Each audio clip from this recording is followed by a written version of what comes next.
Bonjour, je voudrais exprimer ma profonde gratitude envers vous tous qui écoutez, partagez et soutenez notre chaîne, ainsi que la chaîne de Maryse Varou. Je n'ai pas encore eu l'opportunité de me présenter comme cela se fait. Mon nom est Arienne. Mon compagnon Zaël et moi sommes depuis peu de temps avec l'équipage des Taïgésiens et des Svarouniennes, et nous nous sommes sentis très bien accueillis par eux tous ici.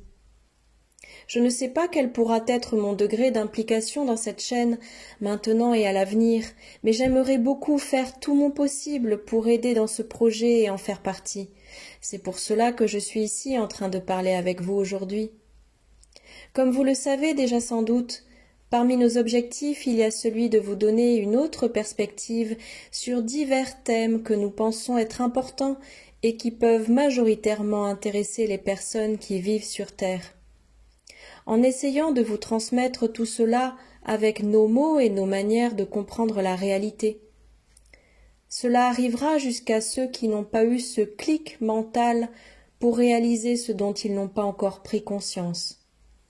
Mon intention d'aujourd'hui est de parler des souvenirs de vie antérieure, et ce sera dédié tout particulièrement aux personnes qui viennent s'incarner sur Terre avec un voile de l'oubli assez ou très prononcé.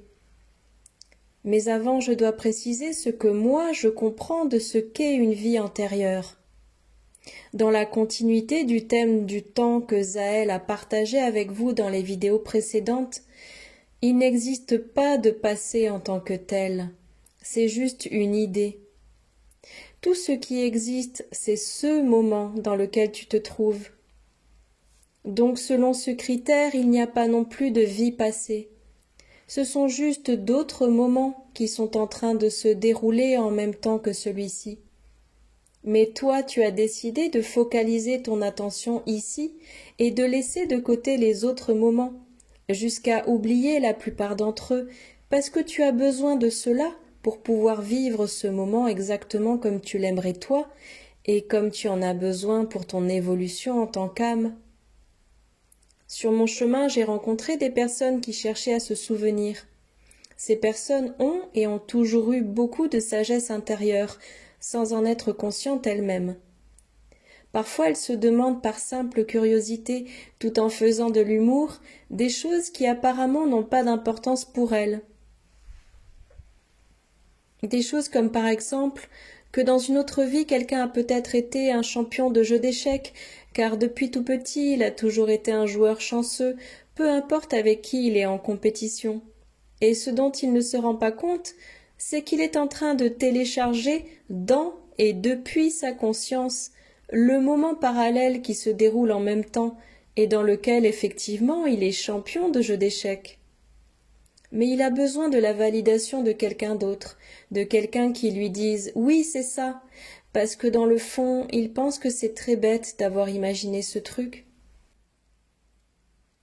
Souvent, les gens ne se rendent pas compte que pendant qu'ils cherchent la réponse, ce sont eux-mêmes qui élaborent la solution, et qu'ils n'ont besoin de personne pour qu'on leur confirme que, effectivement, c'est quelque chose qui fait partie de leur personnalité ou de leur expérience de vie, et que depuis leur situation, c'est exact.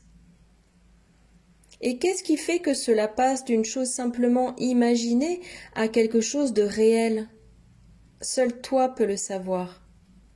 Il y a une infinité de possibilités et elles sont toutes là pour que tu puisses accéder à n'importe laquelle, à n'importe quel moment, en fonction du niveau de conscience dans lequel tu te trouves, de tes connaissances et de la confiance que tu as en ton savoir intérieur. Bien qu'il y ait un problème ici, car parfois une personne finit par se perdre à force de considérer que tout ce qu'elle découvre est valide, se percevant comme supérieure aux autres, et tirant la conclusion qu'elle est dans le vrai, même si cela implique pour elle d'agir de façon peu éthique envers les autres. Fais-toi confiance, mais sans imposer tes idées à ceux qui t'entourent, car il est possible que eux ne perçoivent pas les choses de la même façon. Il existe autant de réalités que de personnes qui convergent entre elles. Et pour les autres, leurs sensations et leurs émotions peuvent leur dire autre chose. Alors c'est important de savoir que tu es la seule personne qui doit discerner ce qui résonne en toi ou pas, avec des critères de la sagesse et de l'éthique, dans la confiance et le respect. Cela inclut évidemment les choses et les événements négatifs de chacun. En se connaissant soi-même, sa propre personnalité, ses zones d'ombre, ses poids accumulés et tout ce qu'on endosse, et les expériences qui nous ont amenés à penser d'une façon ou d'une autre. Car oui, les idées que tu as maintenant peuvent être conditionnées par ce dont tu te rappelles, ce dont tu as accepté de te souvenir. Et en même temps, ce sont ces idées qui conditionnent ce dont tu te rappelleras maintenant dans le moment présent. Ce qui est réel, c'est toi qui le construis, et seulement toi.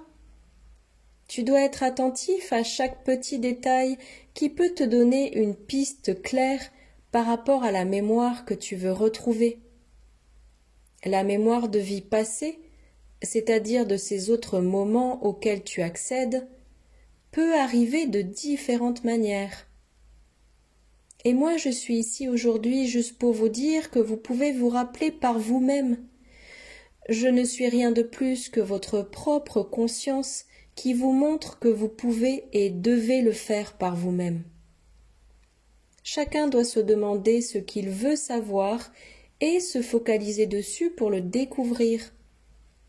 Demander à quelqu'un d'autre est la même chose que ne pas se faire confiance et déléguer sa sagesse intérieure à quelqu'un d'extérieur.